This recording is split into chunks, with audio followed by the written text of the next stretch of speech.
Hello, this is Yvon Hoogervorst, Associate Trainer at Art2Ride, and we're looking here at the first submission from Hanna with her 4-year-old mare Dalia. Now Hanna is from Sweden, I think, and she has already participated in 2 Swedish clinics Will Faber has given earlier this year, and she participated with 2 horses, which she borrowed from someone else. And this is her 4-year-old mare, which she owns now for 2 months. And she told in the mail that this mare was saddle broken last autumn, so that's not very long for this moment. And she's barely ridden her. She bought her and she directly started Art2Ride with her, which is of course very good. And you can see in this video that she understands a lot of things, but there is still some room for improvement with this mare. So I'm just gonna point out the things I'll see, and I think that you can do a little bit better. She just started riding again, she mailed, for about 2 weeks ago, and she does ride her 10 minutes each time for maximum, which she is always also doing here in this video. So she starts with the working hand, as you can see here, and later on you will see some session of lunging work and some ridden work. So we start at the working hand. First I have to say, Dalia is a nice mare, I think, a nice young horse. She is relaxed, she shows some relaxation in this whole video, which is good. And what you're doing here, Hanna, isn't bad at all, but I think there is still a little bit room for improvement. So you started out with the working hand, which is very good, because working hand we normally do for the warming up for the horse, and to get him over his back while we're not on him, and I think you're doing a good job here. And we do this always at the beginning of the session, or when you're a little bit further and you're riding and the horse doesn't come over his back, well, you can dismount and do some working hands as well. And it benefits the horse that we're not on his back when we do working hand, because we learn him to stretch all the way down without disturbing of our balance on the horse. So we teach the horse in the working hand the stretch all the way down, and that all the way down is a direct result of an active hind leg. So the activity comes from behind, and that is what I see here.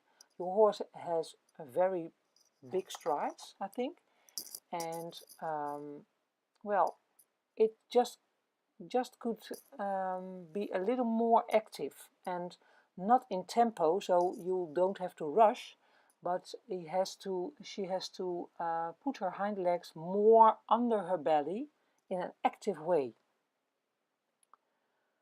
And that will, when she does that, it will be, the result of that will be that she will come over her back and get her withers up and get her neck out, down and out with the nose before the vertical. And this is relaxed, what we see here, and it's not bad at all, but we do want to learn the horse as quickly as possible that he should use his hind legs and use his back, because every step he will do without using his back is a bad one, I think. Not as bad when you're not on it, but even so, when you want to learn her in this case, you have to do a little bit more, I think. So use your whip and point with your whip, or tap her with the whip at the point where your leg would be, and ask her to do a leg yield more.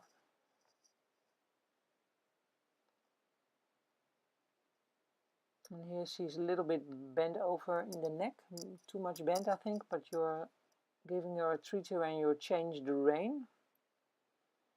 So what I see is it isn't bad, but well, with a little more activity from behind and a little more inside leg under the belly, I think you get much more improvement in this.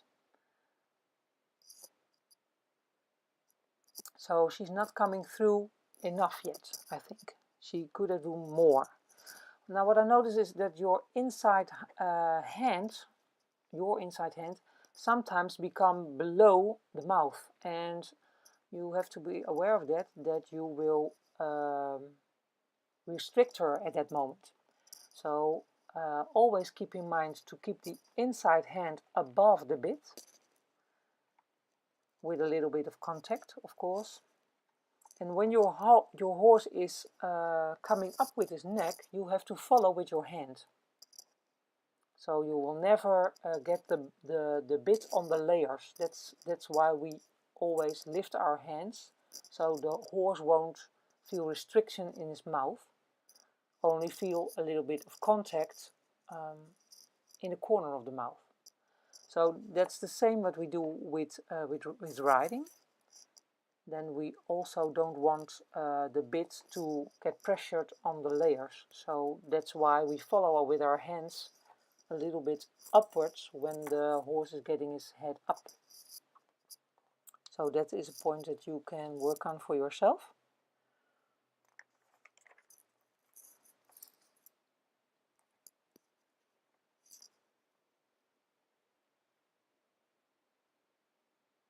So you can see here from behind that, well, she's stepping under, but she just can do more. I think a little bit more would give her an improvement. And sometimes you see her steps, that her step is a little bit more active, and then she will stretch down immediately. So that is the result of a good active step. And you see when she gets slower, she gets less active, so there is no, or well, less stretching down as a result of that. Here you can see a little bit more, so she's getting out of the corner a little bit more active, and then you see as a result of that the head and neck will go down, and she will use her back more.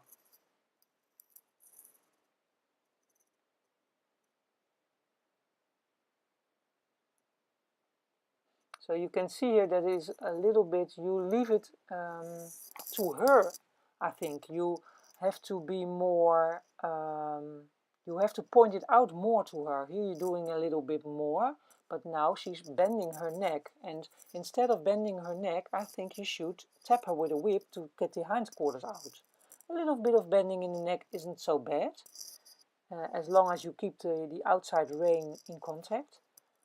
So that, well, that won't harm her, but it's always the combination with the inside hind leg to the hindquarters must go out.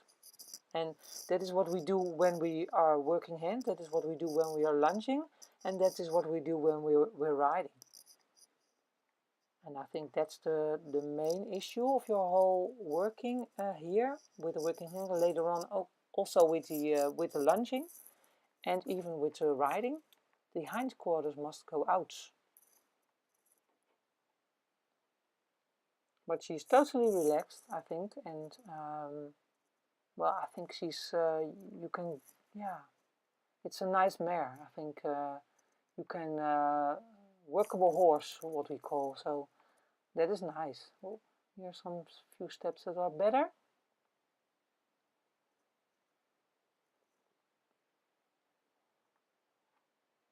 But it shouldn't be a coincidence that she will stretch down. So you have to be more in charge of that, so to speak. So that was the working hands, and then we go further with the lunging.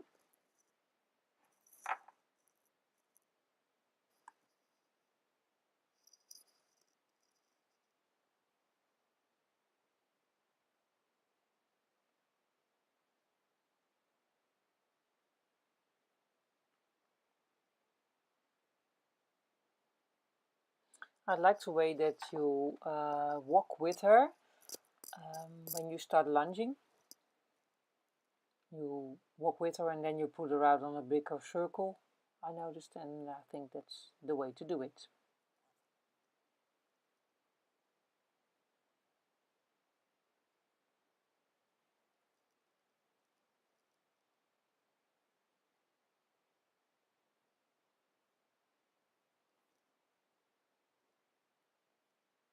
And you can see here as well as on the at the working hand, and you see it here in the lunge line also.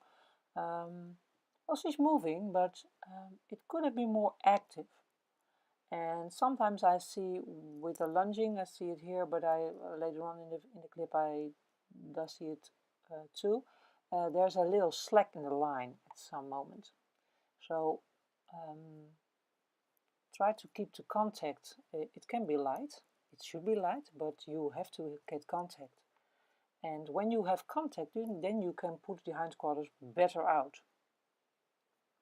Because when you're not having any contact or slack in the line, and you will point the hindquarters out, the whole horse will go to the outside, and the shoulder will come more to the outside instead of the inside hind leg under.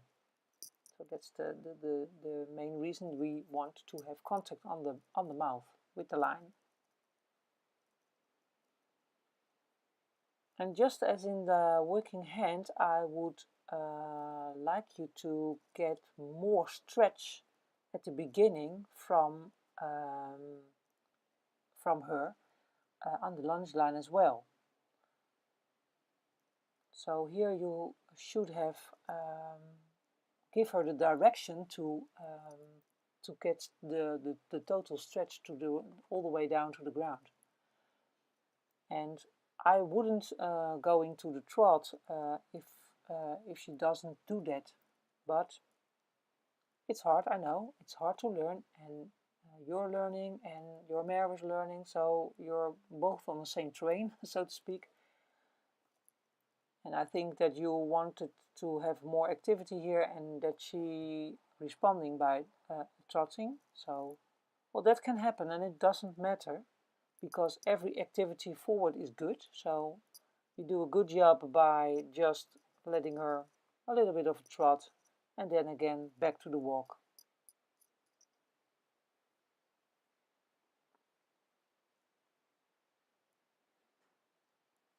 Now, when your horse, we always tell people to get a large circle on the lunge line, which is good and which you always have to strive for. But when the horse isn't stretching yet or isn't responding enough to the age you've given, we, well, what I do at least, is that I will stand still in the middle. I just don't walk with the horse. I stand still in the middle and I let him go on a smaller circle around me, not too small of course, but smaller. And then I will get a little more bending from the neck to the inside, and I point out with my whip to the hind legs to get her out, to get the hindquarters out. And when she does that, you will get a stretch. And when you get a stretch, then you can make the circle a little bigger again as a reward for her intention and for her stretch. So you will reward the horse for being giving you a good response. This isn't bad. Don't get me wrong, this isn't bad, but it can be more. So I always walk with a horse as well, just like you do, but I do it only when the horse is stretching and consistent. Then I will give her the reward by walking with her.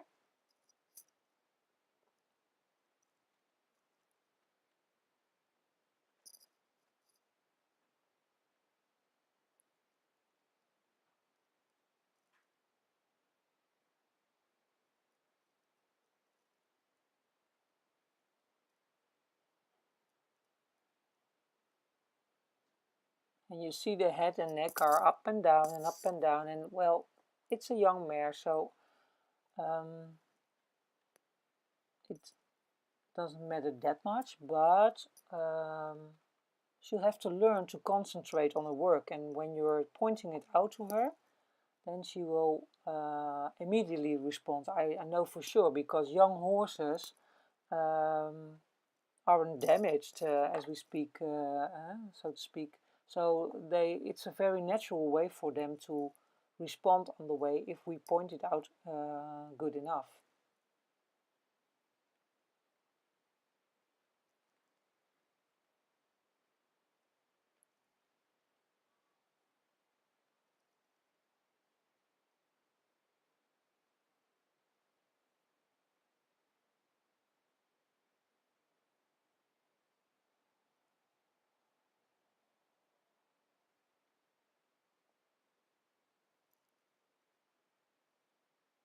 And it's wonderful because she's not curling back any moment, and she's not behind the vertical, so this is all good. And she is relaxed, which of course is also very important for a young horse.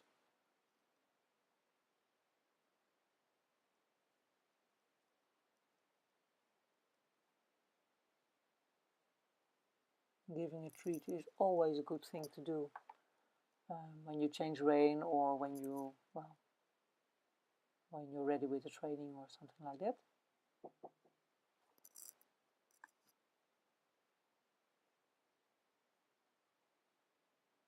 I see you put the lunge line over the pole to the outside bit ring, and that is exactly the way we normally lunge with young horses.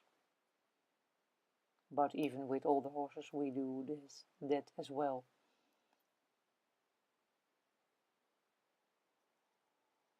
And you can see that this mare has a lot of confidence in you, and that speaks for you. That is good. You're not pushing her any kind of thing, or so it's good to see that young horses get confidence in the rider, in the trainer, and not be overreacting to whips or whatsoever. So I think you're doing a good job. I can see that she's coming into you on this side, on the right side. And I would, well, I don't know if you put her into the trot or that she is overreacting to the whip. I think the last.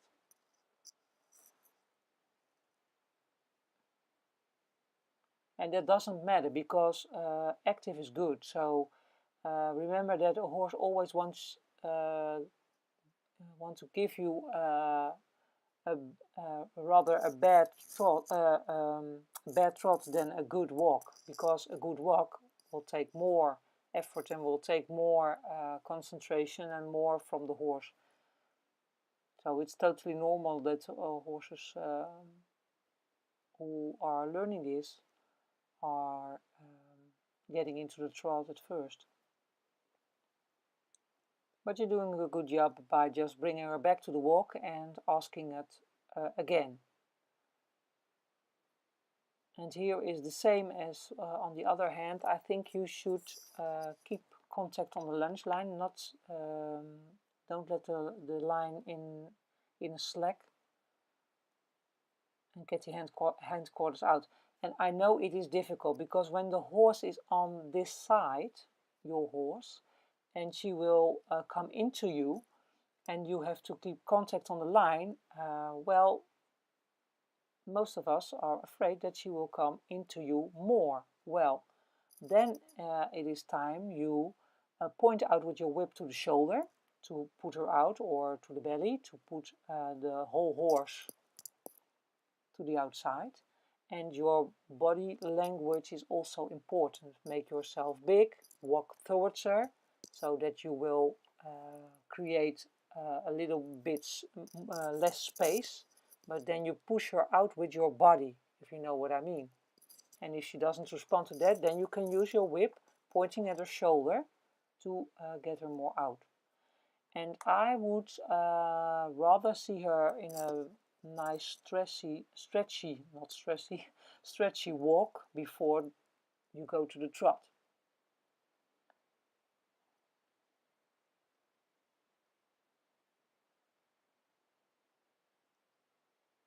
So I would say get more consistency in stretch. As I told you before, hindquarters out and active forward. And then you can go to the trot, because the trot will become easier for her to stay that way.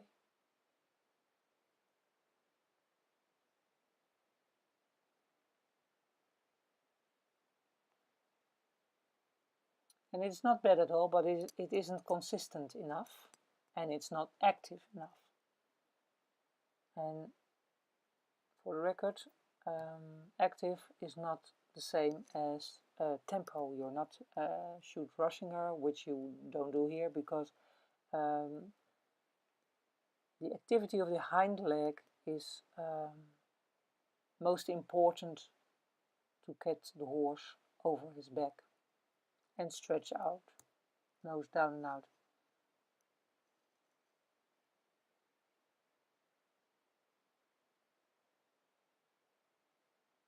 So I think if you on a circle and you will point her hind quarters out for, let's say, 2 times in one circle, I think she should be very soon understands what you mean. And then it is, well, then it becomes more consistent and easier for you as well.